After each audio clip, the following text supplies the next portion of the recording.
Okay. Welcome back to today's episode of Unapologetic Living. I am excited to have Kyra Condie on with me today. Welcome, Kyra. Yeah, It's, thanks for having me. it's Kyra, right? It's Kyra, yeah. Like it could have been Kira, and I'm saying it all wrong. Uh, you are a professional climber and Olympian based out of Salt Lake City. You at one time had a 70-degree curve, right? I did, yeah. A spinal fusion. You qualified for the Tokyo 2020 Olympic Games and you were a bouldering World Cup finalist. You have your own podcast, right, called Circle Up. I do, yeah. It's mostly climbing related, but definitely some scoliosis tidbits in there as well. Yeah, well, the scoliosis just adds its own flair, right? Exactly. So tell me a little bit. I'm impressed by those of us with any sort of challenge, maybe physical challenge, whatever that is. Sometimes it's other challenges who, can overcome adversity. I think it's important that people know that there are people out there who are facing life head on and, taking the bull by the horns and putting their big girl underpants and panties on, right? To get out there and Mhm. like really fully live their life. And you are doing just that. So if you can kind of like go back and tell me like how your journey has been along the way and when you found out about scoliosis. I know so many are similar, but we're also incredibly different. Yeah, totally. I mean, it's a long story, so we can start, I guess, way at the beginning when I was I found climbing when I was about 10 and I fell in love with it instantly. I had been an athletic kid, but no sports had really stuck with me. And I had been climbing for about a year. I had been to youth nationals, like not found a ton of success yet, but like, still pretty good. Obviously, making youth nationals was really big. And I started getting like obviously a ton of back pain. And my mom thought that I just was giving her attitude because I was like standing with one hand on my hip at all times and like, standing pretty crookedly. And my coaches were telling me that I had bad form while doing push-ups or doing planks and stuff like that, which is really starting to wear down on me because I was like, I don't think I have bad form. I think I'm doing this right, and or that I was favoring one side during pull-ups, things like that. And um, I started thinking I was just totally crazy. And then also, I was this 11-year-old girl with really bad back pain, and I was like, I don't think I'm supposed to have back pain. I think that's for like old people. And I ended up knowing a guy at the gym who had just finished PT school, like, who I had just met from climbing there. And I asked him if he knew how to do a scoliosis check because I had Googled something about that back pain in young girls could mean scoliosis. And he had me touch my toes and was like, "Oh, you should probably go see a doctor." And so I told my parents about that and then went to the doctor. They did the scoliosis check again and they were like, "Yeah, we should x-ray you." Got an x-ray and then we were waiting for the results of that x-ray. This was back when you had to like print them and so you'd go home and you didn't have the digital one that popped up immediately. Right. And I Googled a bit more and was like, okay, if it's under 45 degrees, you typically do a brace. If it's over 45 degrees, you might need surgery. And if it's under 10 degrees or whatever, you don't need to do anything. And I was like, okay, I feel like mine's probably worse than 10 degrees based on people's like reactions. But there's no way it's over 45 degrees. Like I would know. Like I would know if it was that bad. And so my doctor calls and she says that at that time it was 52 degrees, I think. And I like burst into tears knowing immediately that that probably meant I needed surgery. Like it was already past the point of like being braceable. So I was all immediately worried about climbing and what that meant for climbing. So I'll pause there. I guess that's a So, good so you stopping were point. so you were 11.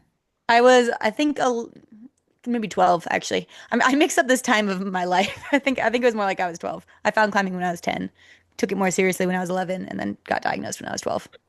And then they decided to have surgery. Did you look at anything um, other than surgery prior to making that decision? Or when did you have your fusion? Yeah, like, well, after, okay, so you get diagnosed, surgery is probably imminent.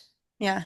My years might be all off here too, because I think I was 13 when I got my surgery. So Okay. I must have gotten that whole diagnosis was I think my year when I was 13. I'm way off. Well, it's a little crazy because I think it's so much information for such a small person. Like when you look back, hmm I didn't really think about how small I was at that time, hmm diagnosed with scoliosis until I saw my own 10-year-old. Oh yeah, I bet. I was like, Oh my gosh, that's such a small child. Hmm. You Yeah, don't and really it's hard to get feel taken that seriously when you're that small. young, especially a young woman. Like, you know, we already get have a tendency to have our pain be dismissed, and so I think really advocating for myself and having parents who helped advocate for me was really helpful during that time. Yeah, and see, I'm almost 20 years older than you. And so you had Google, not that you needed to be Dr. Googling, but I know that's how my daughter found her Lyme disease. And she's like, Mom, you have to take me. I'm like, okay. But when I was 12, that was not a thing. I would have had to Hmm. get out an encyclopedia, and I wasn't doing that. I was just like kind of blindly following, but I didn't have any pain. So I think I don't know if it's nice that you had that sort of alarm system going for you because I don't recall pain. They just were looking Yeah. at bathing suit one day, outside by the swimming pool. And my great aunt, who also has it, was like, bend over. And because they knew how to do the Adams test, because Yeah.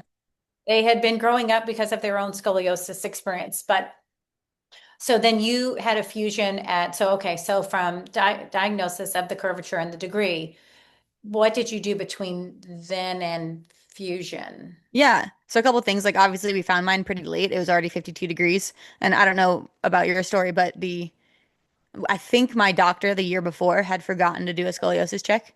And I think that's why I didn't find it earlier. And I probably honestly would have ended up needing surgery anyway. Like I think my growth spurt made my curve get really bad really fast. And I just didn't grow. I hit a growth spurt, but stayed the same height, and Yeah. just curved my back. Um, and we ended up getting a few different opinions from different surgeons. And I'm really glad I did that because the very first one I went to was at a really renowned hospital in Minnesota. And that doctor like didn't talk to me at all. He talked basically exclusively to my parents. His nurse did all the tests. So, they make you walk back and forth to see what your gait is. They make you bend over. They measure the difference between your rib hump. They measure the difference between your two shoulders. They do all these measurements and stuff. And his nurse did all that, which is fine. But at my other appointment, the doctor himself did all that, which I feel like just made him feel a lot more involved and he talked directly to me and things like that. But that first doctor wanted to fuse, I think, 12 vertebrae. I think he wanted to do T12 to L2, or sorry, T2 through L2. So, which would have been 12 vertebrae. And going into that lumbar spine obviously restricts your motion a lot more. And he didn't care about my climbing at all. He told me that I would have a family one day and sports wouldn't matter to me. And obviously, that did not sit very well with me even at 13. And my parents were like a little bit enamored with the hospital's name and, it being this renowned hospital. But as soon as they like saw how uncomfortable that doctor made me, we were like, okay, let's get another opinion. Got another opinion, and he wanted to only fuse 10 vertebrae, T2 through 12. Told me that that would make my standard of living a lot better, that I would maintain quite a bit of mobility, that I'd still be able to climb, that I could send him a picture when I got back on top of the podium. Like all these things, he just instilled a ton of confidence. And like I said, talked directly to me, which meant so much to me at that age to like both instill confidence and make me feel less scared. And we ended up going with him after getting even a third opinion because we had two drastically different like kind of opinions from two different well-established surgeons. And we were like, okay, like how do we know that one of them is more right? And so the third one kind of sided with the doctor I ended up going with, who is Dr. Lowenstein at Gillette Children's Hospital. And Gillette Children's is also a fantastic facility. So I was really lucky to have that access to that and to get those extra opinions because I think if I had just gone with that first doctor, I would have a very different life right now. Okay, so then you ended up having which ones fused? T2 through 12, so I have 10 vertebrae fused. 10 vertebrae fused, but the other guy wanted to do 12. Yeah, so he wanted to go two deeper into my L. And his reasoning, I think, was you get a more perfect correction. You get, you would have maybe a less than a 10-degree curve left. And so I still have, I want to say it's almost 20 degrees, like 18 maybe, remaining in my spine. So I still have quite a big rib hump and, don't have that perfect correction, but it's totally fine and it's good enough. And my shoulders look even when you look at them. And sometimes if you like fully correct it, you can actually end up looking crooked again because your body's compensated. And so yeah, my second doctor just wasn't going for that perfect, like perfectly straight spine. He was going for best standard of life plus best correction. So I haven't really asked this to others. Do you remember what it was like preparing for? My recollection of mine is it's vague, and then like things will pop in as I'm having these conversations Yeah. with others. Like preparing for surgery, um, how quick from, making the decision, like and how quick from making that decision to actually the day of surgery. Was it? That, yeah.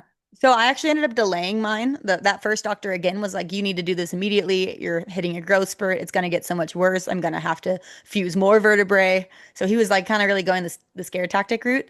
Mhm. And so when I told him that I was going to delay the surgery until I had qualified once again for youth nationals, Mhm. and I wanted to delay the surgery until after that because I didn't know what climbing was going to look like after my surgery. And he told me if I did that, that I would need to get a brace. So I ended up getting a brace that day to Mhm. wear up until surgery was the idea. And then the second doctor basically like, I don't know, 3 weeks later told me like, nah, you don't need to wear that. It's not going to change anything that I do. So I only ended up having a Boston brace for about, 2 weeks, which is not the typical scoliosis experience. So I'm a little lucky there that I didn't, have to go through years of bracing only to still end up getting surgery, which I'm fairly lucky for, I think. But Mhm. I did end up delaying that surgery until I think like 4 months later, so I could compete at youth nationals, and ended up competing and then basically getting the surgery, I don't know, like a week later or something. It was really quick. So, but still from getting diagnosed to getting surgery was I think maximum 5 months. So it was really fast.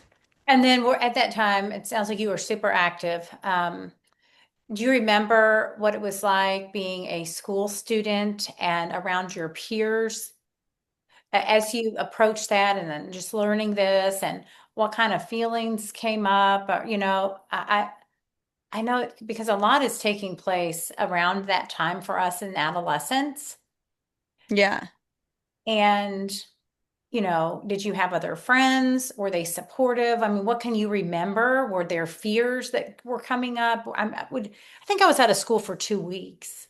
Yeah, that sounds about what I was out of school for as well. I had a friend who like was my best friend at the time who actually came to the surgery or not came to the surgery, came to the hospital every single day and like hung out with me. It was really, really sweet of her. Like we did puzzles while I was like, totally drugged up after surgery. I think I just like held the same puzzle piece while like she did the puzzle basically, which was, really awesome. I think, and I had a lot of people who came in and visited me. The one thing about surgery that I always tell people, is like, and I know people don't like to hear it, is that it's really painful. And I feel like nobody told me that before I got it. And I really wish I would have known that. I feel like going into surgery and then just waking up in extreme pain, like your immediate thought upon waking up is like something went wrong. And like, that I think was actually the scariest part. I wasn't that scared going into it, even though I maybe should have been a little bit more freaked out. Um, but yeah, I wish somebody had told me that because I think waking up was really scary because of that. And I also was given like a drug right before actually getting surgery called Versed, which is it basically makes you forget. And so I don't actually remember the 40 minutes leading up to my surgery either. And so I didn't know I had gone into surgery yet because they had given me this drug that they didn't tell me what it was going to do. They told me it would calm my nerves. And so I woke up from surgery not knowing I had even like been wheeled into the OR room yet. So there was a that was also scary. So I tell people those two things like because they're things I wish I knew before I went in. Yeah, that you do wake up and there is pain. I remember being in a lot of discomfort, and I don't know if your post-op was similar, but you're basically lying flat on your back, Hmm. and Yeah. they had to like move me with. Yeah, I was gonna say the moving from the operation bed and like transport bed into the hospital Yeah. room bed was the worst part of the whole experience, I think. Yeah, I mean, it's a lot of things that they don't really explain to you going in. I mean, they Hmm. gave me this little morphine button, which was Yeah. was awesome. Oh yeah. Um, I'm sure I hit it when they could give no more, Oh yeah. just because I'm like, okay. But and then like what was your transition like back into like the world after your surgery? Yeah. I remember going to school after like that 2 weeks off, and I had friends carry my books and stuff for me because you weren't supposed to carry things for, like a month or something. But I basically followed what my surgeon said as far as like the first month you want to walk as much as possible. And I got out of the hospital really quick because I was honestly, I think the drugs made me really antsy. And so my legs got really restless. And it was kind of lucky in a way because it made me like walk in circles around the nurse's station. And I think it helped me recover a lot quicker. And so I walked a lot that first month. And then as soon as my scar and incision was healed, I started swimming a lot that summer, like just with friends, like at the pool. It was like the tannest I've ever been.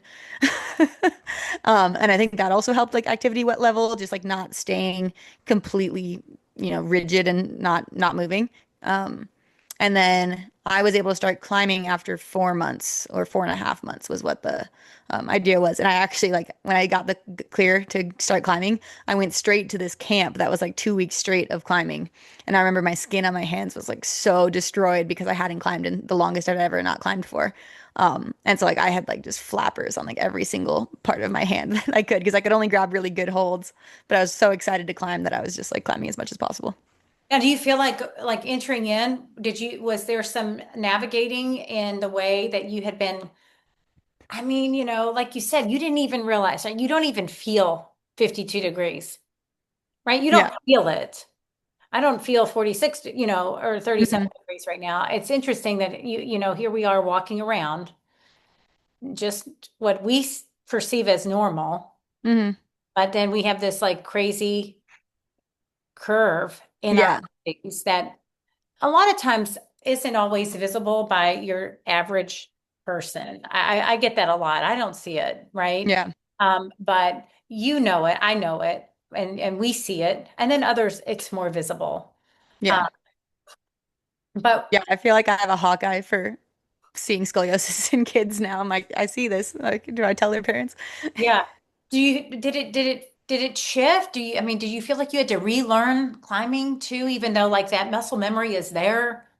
Um, I honestly I think little kids are bouncy. Like, they handle change really well. And I was lucky that I was, still pretty young in that way. So I hadn't really established my climbing style and method around, a certain type of movement. I think if I had been like a really bendy climber and had been climbing for years, like 10 years already, and then got the surgery, I think that would be really hard. Like I know I have some friends who are dancers who are you know, have fusions now too, and I'm sure that change is huge. Like, or I've seen girls. A girl on Instagram messaged me who was like a contortionist before getting surgery, and I cannot imagine what it would feel like to go from being able to like bend in half backwards to like having metal rods so that you can't do a back bend anymore.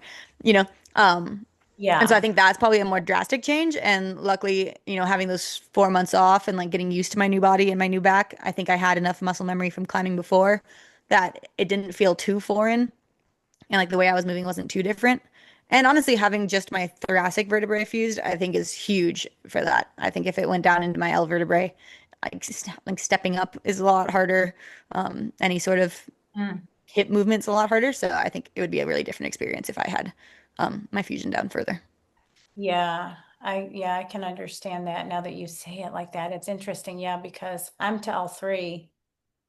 Um, and of course that would make more sense. It's going to impact more of that QL and Hmm. the psoas too. Where does yours start? T11. T11 to L3. Yeah, so I mean, in the scheme of things, it's not really that long.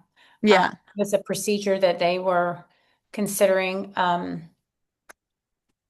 Well, I was either that or I don't know what the other option was, but they were like, we could try this and we'll go in your left side, we'll break out a couple of ribs and we'll fuse you from T11 to L3 in hopes the upper curve doesn't get worse and we'll kind of work on straightening. So I'm definitely not straight by any means. Like if you look at an X-ray today, I'm not. And then I don't really know if the upper curve has gotten any worse because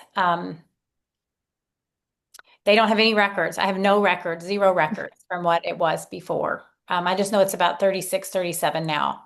And my mother's is 46 right now, and she's 70 and no surgery. She's never had surgery. But she doesn't really know what hers would have been even 10 years ago. She never really followed up with it. She stayed super active. And so I think being active is really important for anyone, Yeah. but especially for us.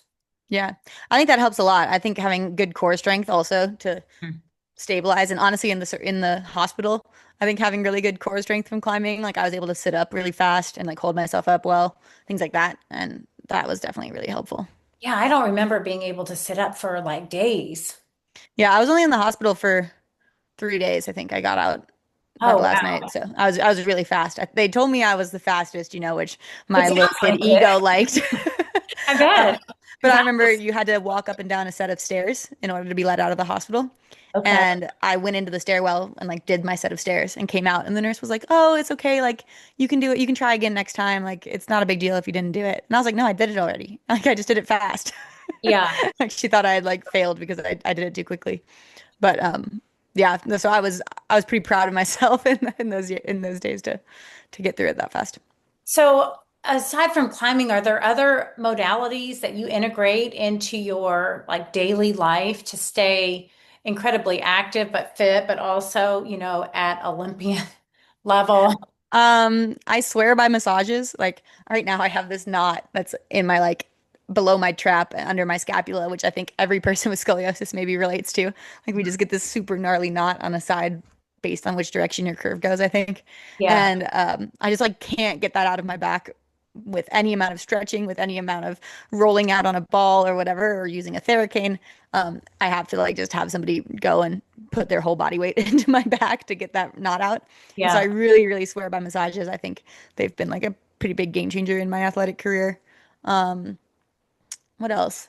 I also do quite like weightlifting. I think it helps a lot to have like that kind of full body strength that you get through weightlifting. Uh-huh.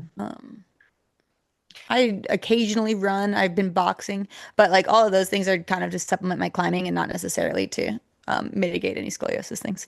But So, like I think you can really, really do anything other than horseback riding was terrible, super uncomfortable. yeah, And golfing is incredibly hard. Those are like the two things that I've found just be like with scoliosis are just awful. yeah. Have you ever looked into have you ever because I'm a fascial stretch therapist and you're in Salt Lake right now? Hmm. Like that's where you are. Have you looked into fascial stretch therapy at all? It has a name, right? What's it called? Like Well, not flossing. no, go ahead. What were we gonna say? No, I was trying to remember what the name I'm thinking of. Well, the Or is it a technique that has a name? the FST, I don't know if Okay. that I mean the school was called Stretch to Win. Okay. And they started working with athletes to begin, but it might be something too that you really like for your for the climbing aspect and the athleticism is that connective tissue might help get a little, for me, I think, and I think massage is great, but I think at times that fascia, if we can unwind that fascia that's kind of surrounding the muscle and woven through the muscle and attaches our organs and our tendons and our ligaments, like it literally holds us together. So if that's tight, um, and we loosen the fascia up, it'll help relax those muscles and, send actually even new messages to the brain pattern so we have more range of motion, especially when it comes to like the scar going down, well, we all have scars, right? Yeah. We've had a fusion. So, that's something to think about too, because yeah, but you're right. I mean, definitely that shoulder funk and junk that you can't get rid of no matter how hard you try is there, I think, for a lot of people with scoliosis and the right. I don't know if it's more, do you feel it more in the rib hump side, like the shoulder blade, the butt, I'm or trying to, I don't know. I never like look at my rib hump like without a mirror or something, so I can yeah, I never remember know. which side it's on. But I think it's this side that sticks out, my left side, and that's the shoulder blade that usually has issues. So yeah. Yeah. So now have you have you found scoliosis specific corrective exercise work to be valuable, or have you ever looked into Schroth? I have not done any really. Honestly, I was part of the generation of kids that was told that you don't need to do any physical therapy. It's just about healing the bone. Um, and I do think some of that probably would have helped probably throughout the years.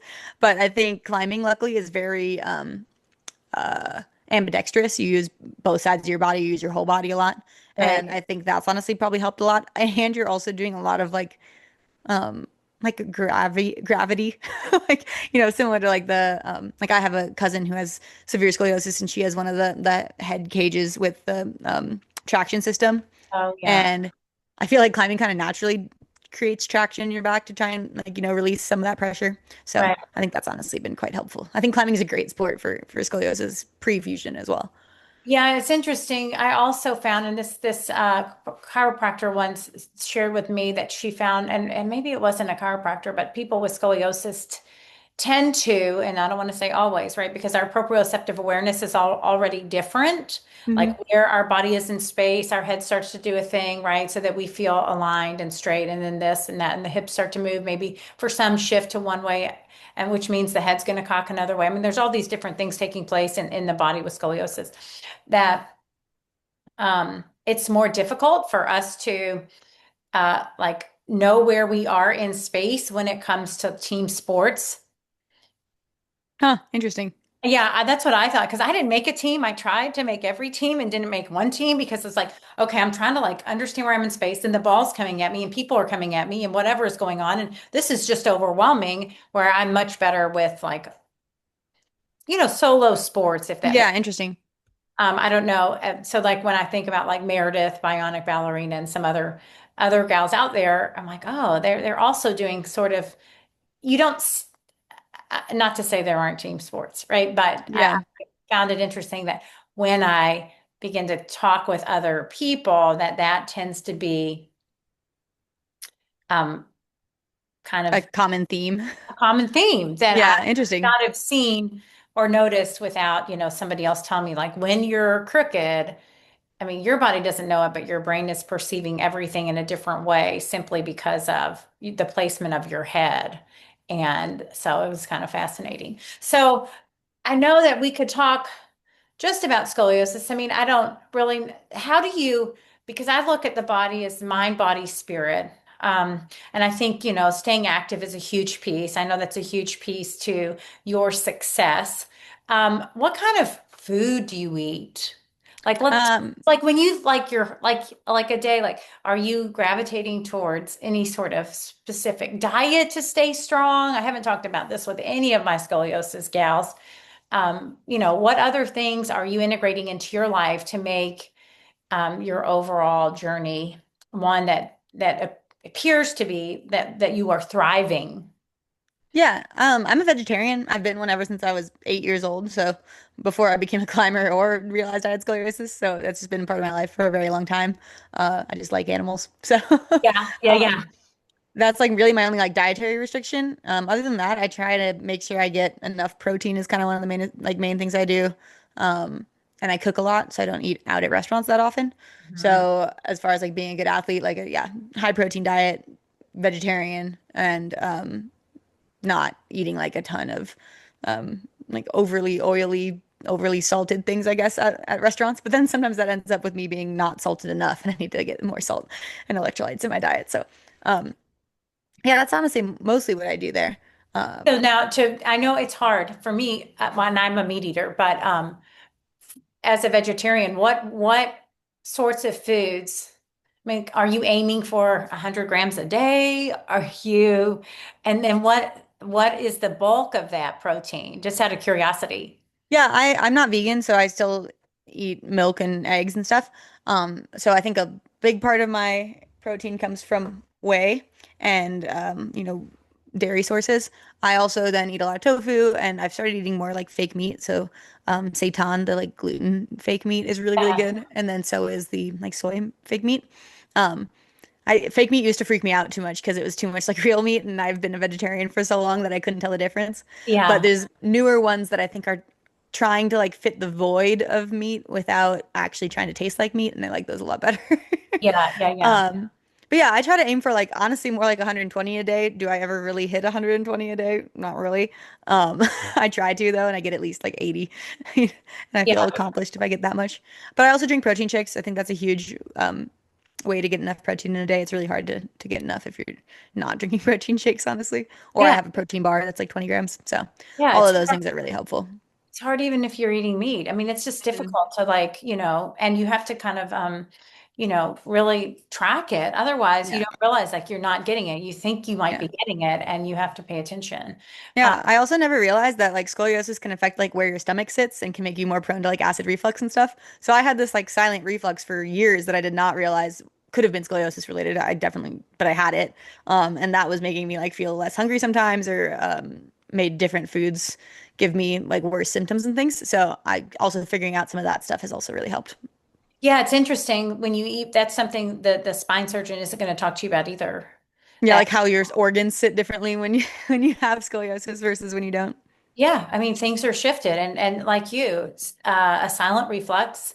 And when I went in for a colonoscopy and an upper endoscopy, they said you had a hiatal hernia. And I was like, you think this could be related? It just like hit me. I'm like, something, but it wasn't until I saw a female doctor who's like, your uterus is over to the right, and so Yeah.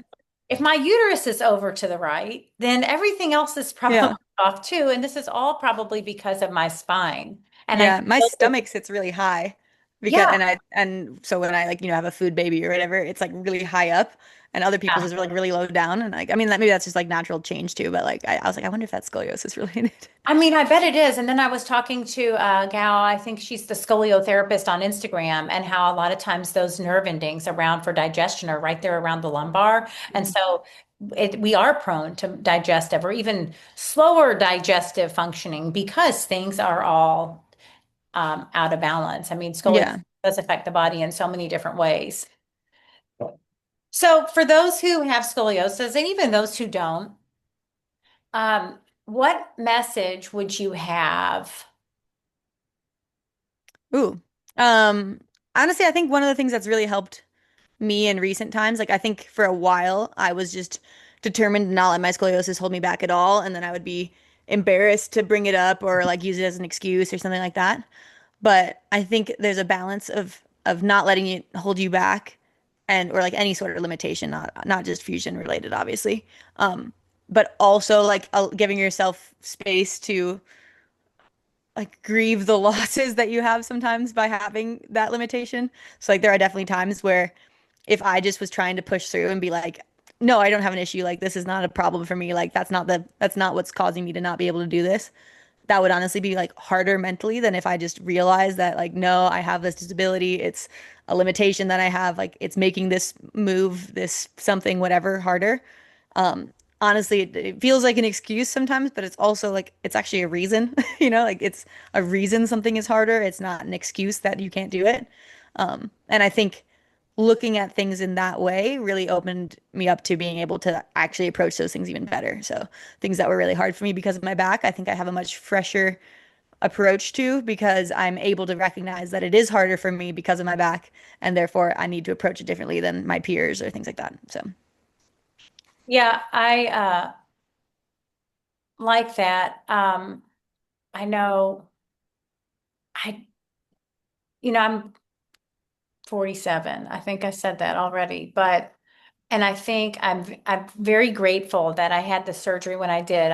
As you mentioned, kids are resilient. If I was having to undergo a spinal fusion at 47, I don't even know what it would have been like even 10 years ago. I feel grateful. Like I didn't think too much about it. I got on hmm slopes, I got on horses, I I've, done a little bit of downhill mountain biking, and I had babies at home without drugs.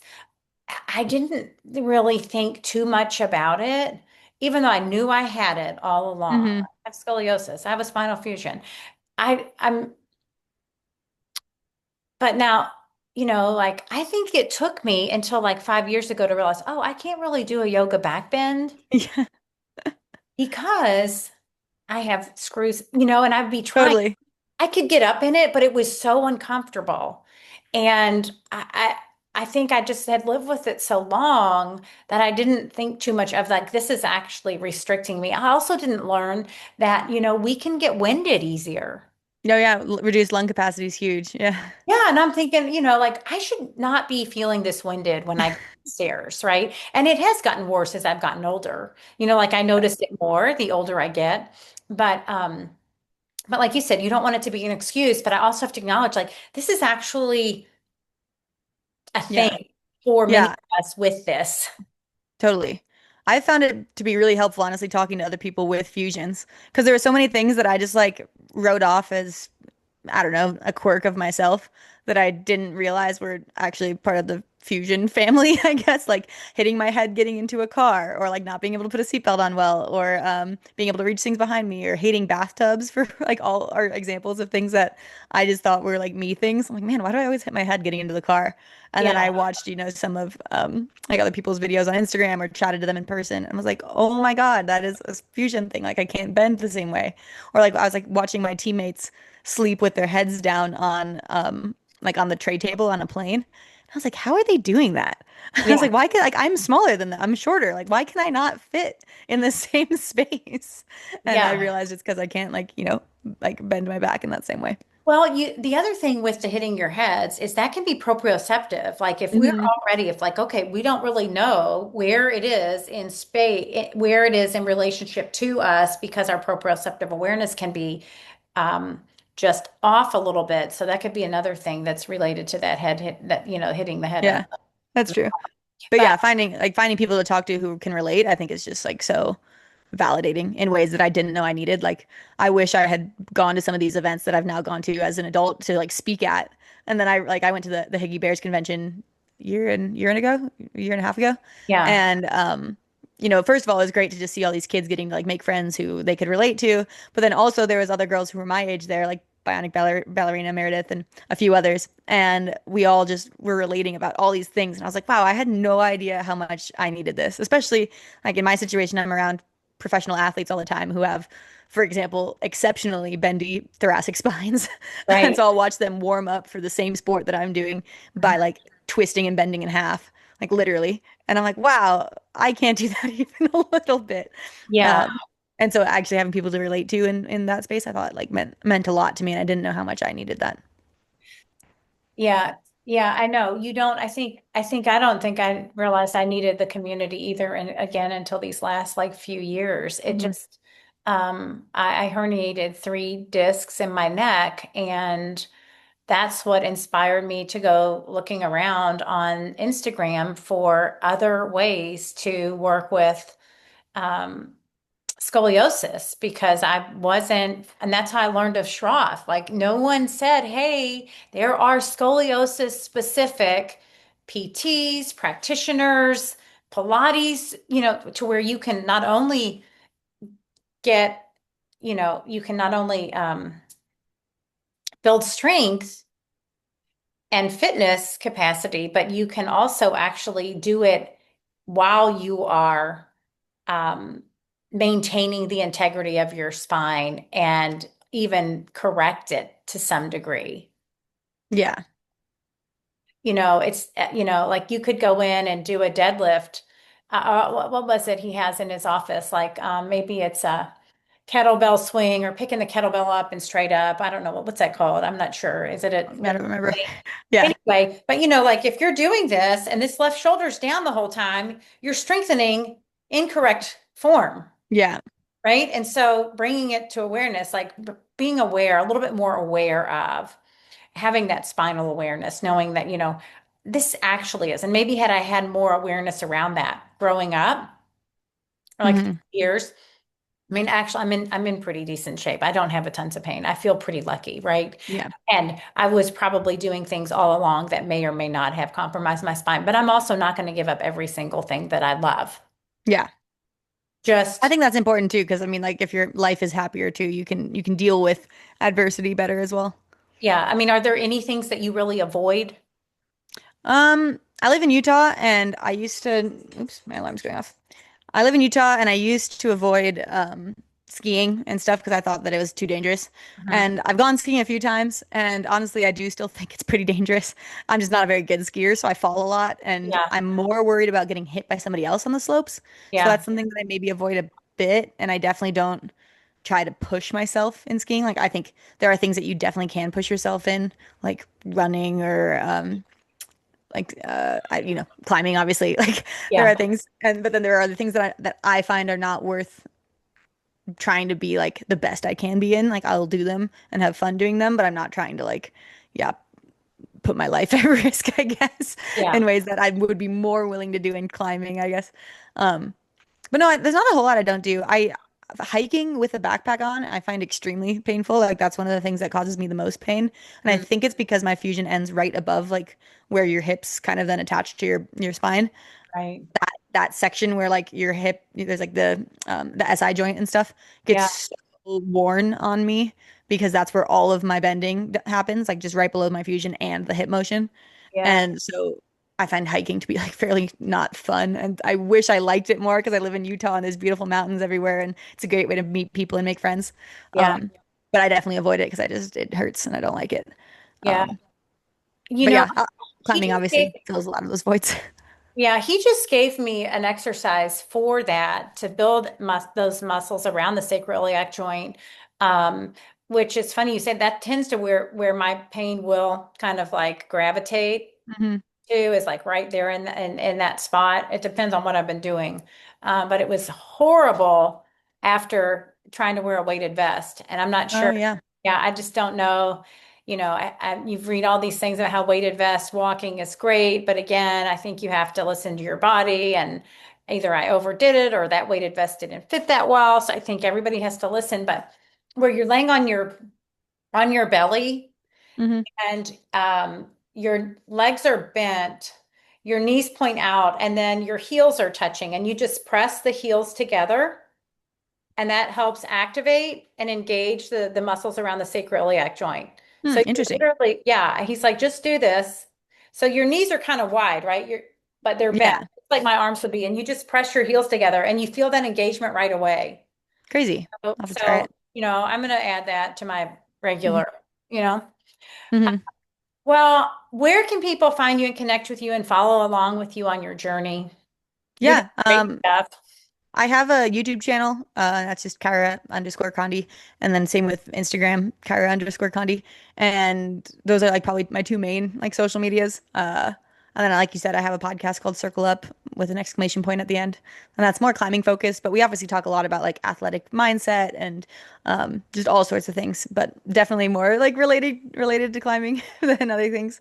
So Um, now, are you, do you have a day job or is this, I mean, is your work climbing related?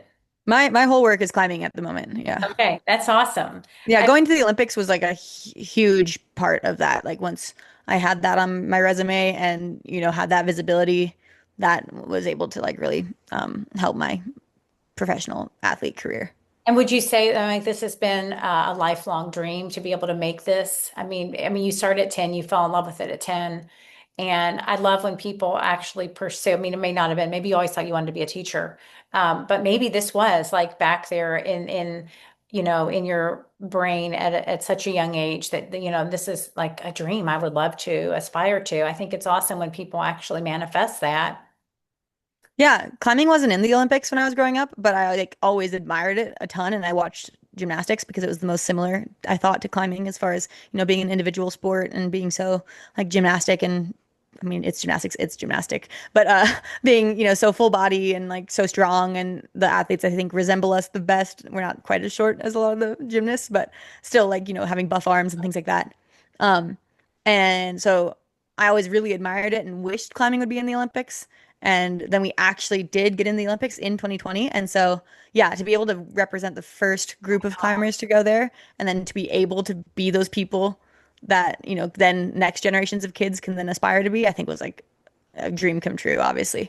And not something I wanted it really, really bad, but I never expected it to happen like as a kid because, yeah, climbing just wasn't in the Olympics. I thought it would maybe happen when I was done competing and aged out and not possible for me. And that like maybe my kids could try and go to the climbing Olympics. So yeah, it was pretty insane. And then also I was the first ever Olympian with a major spinal fusion. So from like any country, from any sport. So that's also pretty crazy to have as big of a fusion as I do. I think some people have, like two vertebrae fusions and stuff, but Right. That's amazing. Well, that's spectacular. I think it's awesome that you stayed persistent thank and you. Yeah.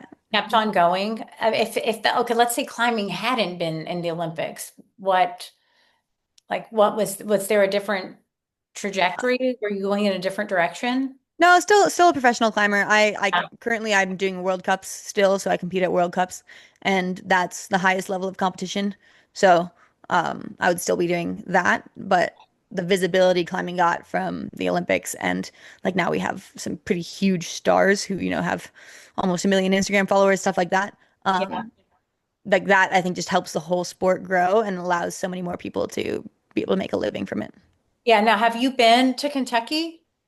I have. There's an area called the Red River Gorge that's Yeah, like I was amazing gonna climbing. say they say Yeah, it's good climbing, huh? it's really good. I was actually there like 2 years ago.